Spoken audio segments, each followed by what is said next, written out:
مولانا روم رحمۃ اللہ علیہ ایک بہت بڑے بزرگ گزرے ہیں ترکی میں. حضرت مولانا جلال الدین رومی نام تھا ان کا. ایک بزرگ گزرے بہت زبردست, بہت پہنچے ہوئے بڑے پائے کے اولیاء اللہ میں سے. مولانا روم رحمۃ اللہ علیہ نام سنا آپ میں سے کسی نے؟ آپ نے نام سنا ہے کسی نے؟ اچھا, تو یہ بہت بڑے شیخ طریقت بھی تھے, بہت بڑے عالم بھی تھے, محدث, بہت بڑے مفکر, محدث, مفسر, متکلم اور اہل تصوف میں سے تھے. یعنی یہ پیری مریدی کا سلسلہ ہوتا ہے, مگر صحیح آج کی طرح کا نہیں. یہ مرید تھے حضرت شمس تبریز رحمۃ اللہ علیہ کے. شمس تبریز رحمۃ اللہ علیہ کے یہ مرید اور خلیفہ تھے. قونیہ میں ترکی میں ان کا مزار ہے, اور ان کے مزار کے برابر میں علامہ اقبال کا بھی مزار ہے. ان کے قونیہ میں جو ان کا مزار ہے نا, اس کے برابر میں علامہ اقبال کا بھی مزار ہے. کیسے؟ علامہ اقبال کا مزار تو یہاں بادشاہی مسجد میں ہے نا, لاہور میں. معلوم ہے آپ لوگوں کو علامہ اقبال رحمۃ اللہ علیہ کا مزار کدھر ہے؟ معلوم ہے آپ لوگوں کو؟ لاہور میں بادشاہی مسجد کے باہر. تو ایک مزار ان کا بنایا گیا مٹی ڈال کے. یہاں سے ان کی قبر کی مٹی لے گئے ہیں اہل ترکی, اور وہاں روم کے برابر میں وہ مٹی دفنائی ہے اور علامتی قبر بنائی ہوئی ہے. علامتی قبر. حالانکہ یہ ایک چیز کوئی شریعت سے ثابت تو نہیں ہے کہ اس طرح قبر بنانا, بس ان کی عقیدت اور محبت تھی علامہ اقبال سے ترکی والوں کی, انہوں نے یہ عمل کیا ہے. لیکن میں یہ سمجھتا ہوں کہ کوئی شرعی یہ طریقہ نہیں ہے. ہمارے اسلاف نے ایسا نہیں کیا کبھی. تو میں یہ بتا رہا تھا کہ مولانا روم رحمۃ اللہ علیہ جلال الدین رومی, ان کا مزار قونیہ میں ہے. تعلق ان کا افغانستان سے تھا.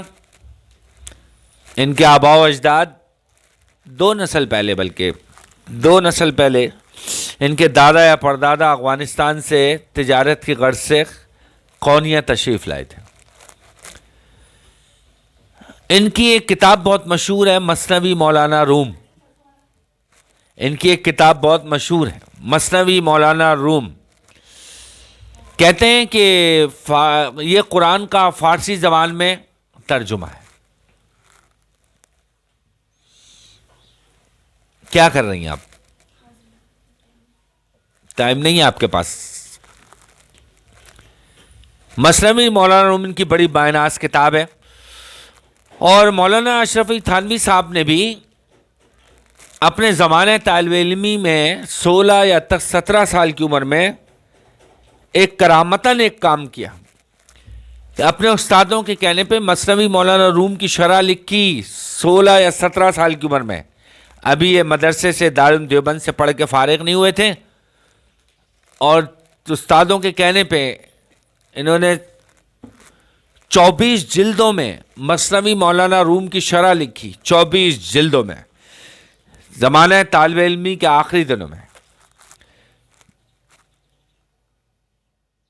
اور بھی بہت شروحات لکھی گئی ہیں اس کی. تو مولانا روم رحمۃ اللہ علیہ کا ایک واقعہ آتا ہے, انہوں نے خود نقل کیا مثنوی مولانا روم میں. تانگر ید کود کے حلوہ فروش بہر بخشائش نمیا ید بجوش. اس شعر میں وہ فرماتے ہیں کہ جب تک حلوے والا جو بچہ ہے نا, حلوہ بیچنے والا بچہ, وہ جب تک روتا نہیں, گڑ گڑاتا نہیں, ضد نہیں کرتا, جب تک اللہ کی رحمت جوش میں نہیں آتی. وہ اصل میں انہوں نے ایک واقعہ سنایا ہے, اللہ کی رحمت کس طرح جوش میں آتی ہے, اس پر انہوں نے ایک واقعہ سنایا ہے. اس واقعے کے آخر میں انہوں نے یہ شعر کہا ہے، تانہ گریت کودک حلوہ فروش، بہر بخشائش نمی آیت بجوش۔ کودک کہتے ہیں چھوٹے بچے کو، چھوٹے بچے جو ہوتے ہیں، معصوم بچے، 6 7 5 7 سال کے جو بچے ہوتے ہیں۔ فرماتے ہیں کہ ایک بزرگ تھے، بڑے اللہ والے تھے، بڑے ان کے مرید تھے، تو بہت سخی آدمی بھی تھے۔ ایک دفعہ کیا، جو ان کے پاس آتا، حضرت کچھ مدد فرمائیں، میں پریشان ہوں، میری مدد کریں، کوئی بھی مسئلہ اپنا بیان کیا، تو وہ خود تو غریب آدمی تھے، وہ خود تو ان کے پاس اتنی کوئی خوشحال آدمی نہیں تھے، بس جس کی پریشانی سنتے تھے اپنے مریدوں سے، شاگردوں سے کے پاس بھیج دیتے تھے۔ حضرت نے کہا ہے کتنے پیسے مجھے دے دو، میں بعد میں حساب کر لوں گا۔ لوگ وہ ان کے پاس چلے جاتے، ان کے شاگرد اور مریدوں کے پاس، اور جا کے کہتے کہ وہ حضرت نے کہا ہے کہ اتنے پیسے دے دیں، وہ آپ کو بعد میں دے دیں گے۔ انہوں نے پیغام دیا، رقعہ بھی لکھ دیتے تھے۔ اس طرح ان کی زندگی چلتی رہی، خالی ہاتھ کبھی کسی کو نہیں لوٹایا انہوں نے، خالی ہاتھ کبھی کسی کو نہیں لوٹایا، جو بھی آیا اس کی مدد ضرور کی۔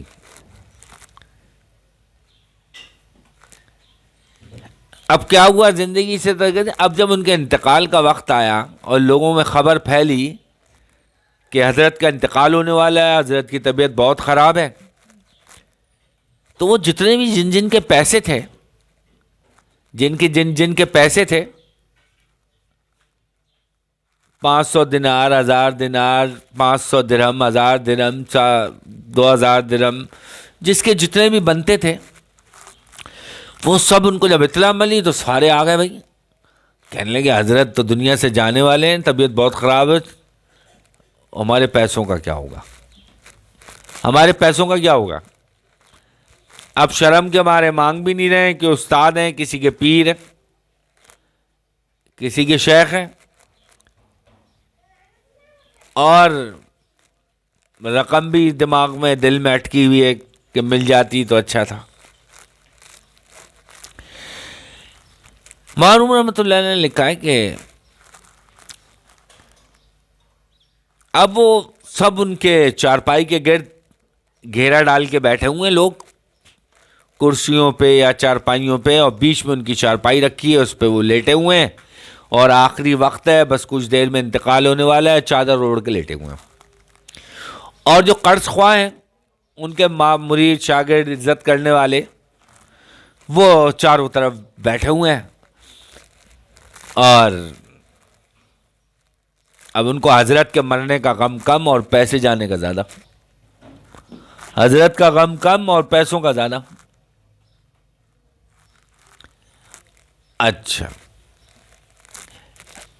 اب بول بھی نہیں رہے، بظاہر افسردہ بھی ہے، بظاہر غم میں شریک بھی ہیں ان کے گھر والوں کے،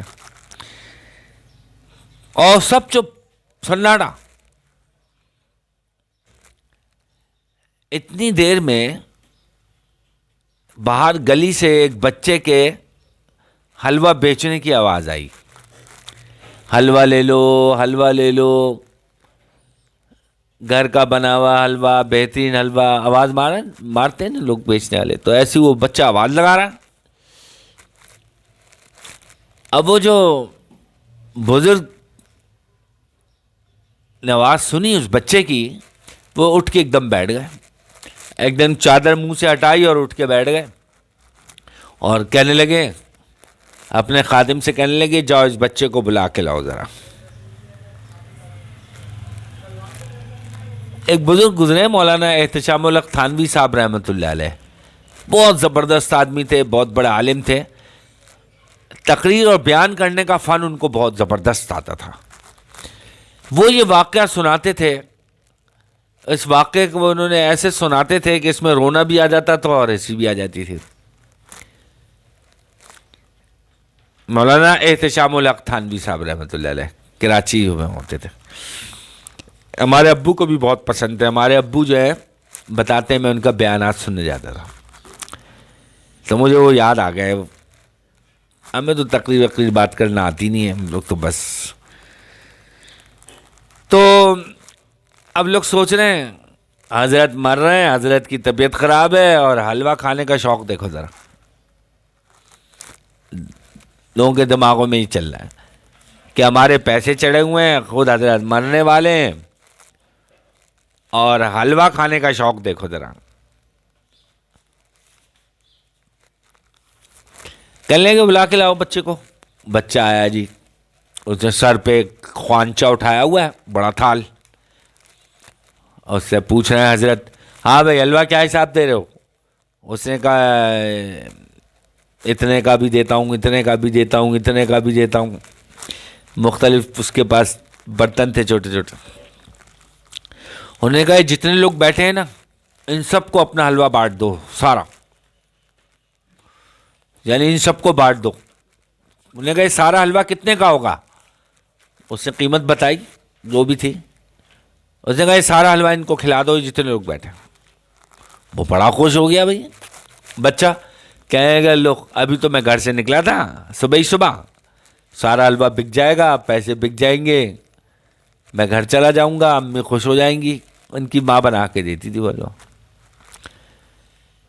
اور گلیوں میں پھیری لگانے سے بھی بچ جاؤں گا میں. اب وہ سب اس نے حلوہ بانٹ دیا, پلیٹ میں رکھ کے سب کو دے دیا, تھال خالی. اب وہ بچہ کہنے لگا وہ پیسے. بچے نے کہا میرے پیسے. حضرت پھر چادر اوڑھ کے لیٹ گئے. حضرت نے منہ پہ چادر ڈالی پھر لیٹ گئے جیسے لیٹے تھے. اب وہ کہہ رہا ہے میرے پیسے, اور حضرت میں لیٹ گئے. اب پہلے تو بچے نے آرام سے کہا میرے پیسے دیں, میرے پیسے دیں. پھر بچہ تو بچہ ہی ہوتا ہے پھر, اور آپ سے بہتر کون جانتا ہے کیوں؟ صحیح بات ہے نا. اب اس نے جو شور مچانا شروع کیا میرے پیسے میرے پیسے, اور میری امی مجھے ماریں گی, میں گھر جاؤں گا میری امی کہیں گی پیسے کہاں ہیں, پیسے نہیں لائے, حلوہ کہاں ہے. اب وہ خوب اس نے ضد کی تھی, وہ مچلے روئے, اور بزرگ ڈھیٹوں کی طرح لیٹے میں چادر منہ پہ ڈال کے.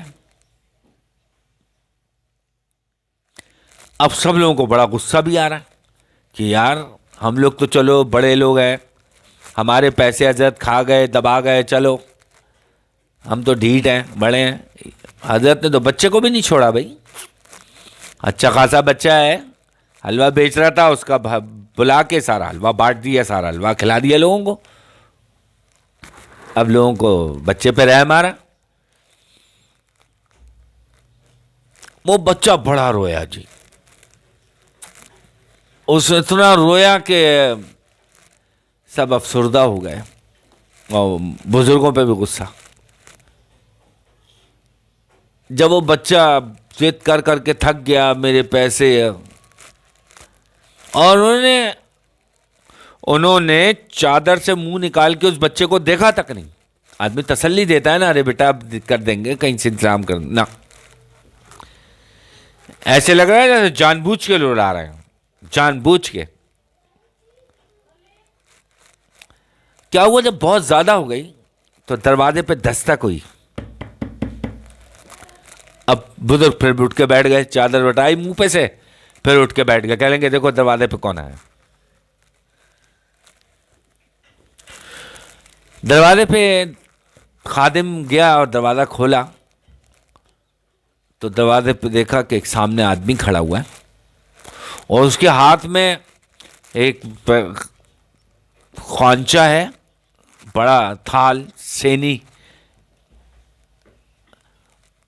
اور وہ کہتا ہے خادم کو کہ یہ اپنے حضرت کو دے دو, اور یہ جتنے لوگ بیٹھے ہیں یہ جو تھیلیاں اس میں رکھی ہیں دائرے کی شکل میں, یہ سب تھیلیاں ان کی ہیں جن جن کے پیسے ہیں, قرض خواہ جو بیٹھے ہوئے ہیں گھیرا ڈال کے. اور بیچ میں جو تھیلی ہے وہ حلوے کے پیسے ہیں، وہ حلوے کے پیسے ہیں، حلوے والے بچے کے پیسے۔ اب بزرگ کہہ رہے ہیں لے آؤ بھائی لے آؤ، جیسے انتظار کر رہے تھے، جیسے انتظار کر رہے تھے کہ ابھی کوئی آئے گا، اور اٹھ کے بیٹھ گئے۔ حضرت کہہ لیں گے سب ہٹو، پیچھے ہٹو بھائی، رکھو ادھر۔ بیچ میں تھال رکھا اور تھیلیاں رکھی ہیں، اس میں درہم، دینار، اشرفی، جو بھی اس زمانے کے سکے تھے، اور جس کے پیسے ہیں اس پہ اس کا نام لکھا، فلاں بن فلاں اتنے، فلاں بن فلاں۔ اب وہ سب کو ایک ایک تھیلی اٹھا کے دیں، بھائی تمہارا نام، بھائی ہاں یہ لو تمہارا، اچھا یہ لو۔ بیچ میں حلوے والے کے پیسے بچے کے، وہ بچے کو والے کو دے دیا، بچہ خوش ہو گیا۔ لوگ اپنے اپنے پیسے لے کے چلے گئے۔ کچھ لوگ کھڑے رہے، کہیں گے حضرت یہ ماجرا کیا ہے، سمجھ میں نہیں آیا، سمجھ میں نہیں آیا کہ یہ ہوا کیا، کہ وہ بندہ پیسے دے گیا، حلوے کے پیسے بھی دے گیا، اور بچے کے ساتھ جو آپ نے سلوک کیا۔ وہ کہنے لگے، خاص لوگ ان کے قریب بیٹھے ہوئے تھے، انہوں نے فرمایا کہ بات یہ ہے کہ دیکھو میرا تو موت کا وقت آ گیا ہے، مجھے اللہ تعالیٰ نے کہا چلو بھائی ٹائم ہو گیا تمہارا۔ میں نے اللہ تعالیٰ سے کہا کہ یا اللہ میرے کو تو بلا رہا، میرا تو ٹائم ہو گیا، لیکن یہ جو میں نے قرض خواہ بیٹھے ہوئے ہیں، میرے اتنا قرض ہے میرے اوپر، جو لوگوں کا میں نے دینا ہے اس کا کیا ہوگا، اس کا کیا ہوگا؟ میں نے تیرے بندوں کو تیرے بندوں سے ہی لے کر دیتا رہا، اب وہ قرض میرے اوپر چڑھا ہوا ہے، اب میرا جب تک قرض نہیں اترے گا میں نہیں جانے کا۔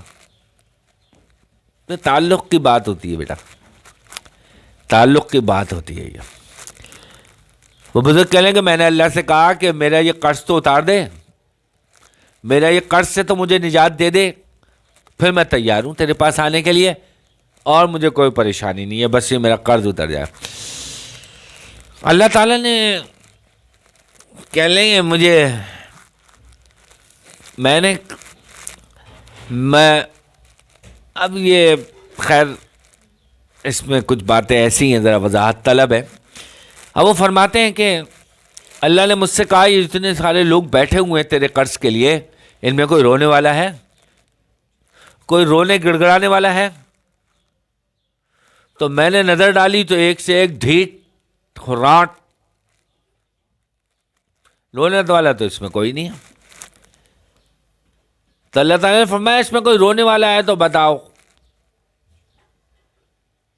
ہم اس کی وجہ سے سب کو دے دیں گے۔ اللہ کے بھی اپنا حساب ہوتا ہے، ایک کی وجہ سے سب پہ رحم کر دیتا ہے، ایک کی وجہ سے سب کو معاف کر دیتا ہے۔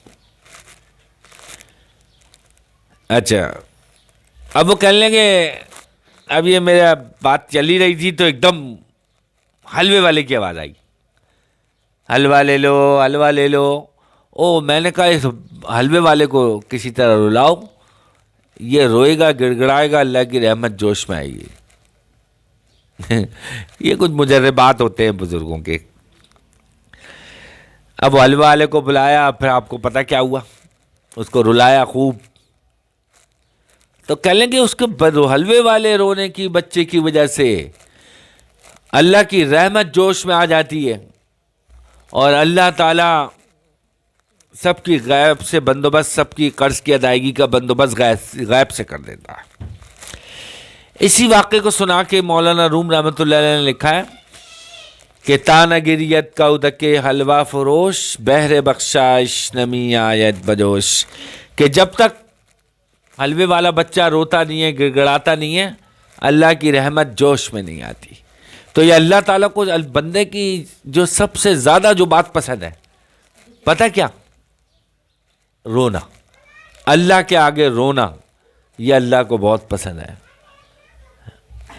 اللہ کو یہ رونا بہت پسند ہے